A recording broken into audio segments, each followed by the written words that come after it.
छिटो निस्क्यो भने एउटा भिडियोमा आउने ल आज स्विमिङ पुलमा आएको छ यस्तै गरौँ न रोटेटमा गरौँ कस्तो लागिरहेछ तपाईँलाई कस्तो लागिरहेछ हामी अस्ति चाहिँ उता खानु त गएको पौडी खेल्ने हुँदा पानी पऱ्यो अनि छाल आएर चाहिँ हामी पौडी खेल्न पाइएन छालले गर्दा त्यहाँ इन्ट्री नै भएन कि त्यही भएर आज चाहिँ यहाँ नजिकै स्विमिङ पुलमा आएको स्विमिङ पुलमा आएको सबै कम्पनीको साथीहरू म भएर हाम्रो सँगै छ कि रोटेट सँगै छ अब 2-3 घन्टाको टिकट हो 3 घन्टा यहाँ पौडी खेलेर अनि त्यसपछि अब फर्किने हो एकदम एक्साइटेड छु म एकदम तयारीमै छु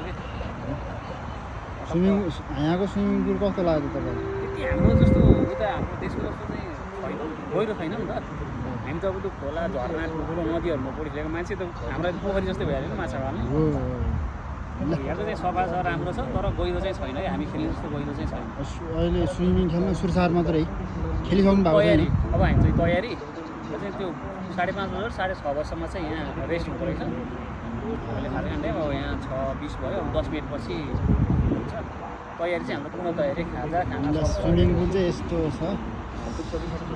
यो चाहिँ साउथ कोरियाको जामसङ लोटे टावल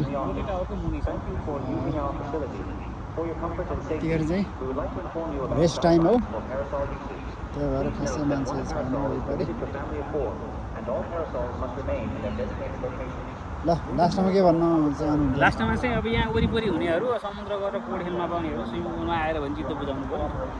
जाँदा हामी समुद्र गएकै हो समुद्र जाँदाखेरि खेल्ने अवसर मिलेन कि त्यहाँ पानी परेछ खिमिँदोबाट खानु पर्छ पानी परेको छाल चाहिँ अति धेरै आएको कि पानी पऱ्यो हाम्रो त खासै आपत्ति थिएन छालले गर्दाखेरि चाहिँ इन्ट्री नै भयो ल त अहिले यति नै अब अहिले त्यो भिडियो हेर्ने कहाँ जसको मैला पुग्छ सबैले सब्सक्राइब चाहिँ गर्न नबिर्सिदिनु होला अब हाम्रो यस्तै भिडियोहरू चाहिँ आइरहेको अब अहिले स्विमिङ खेल्दै गर्दाको अर्को भिडियो आउँछ अर्को भिडियो आउँछ अहिले सबलाई नमस्ते ल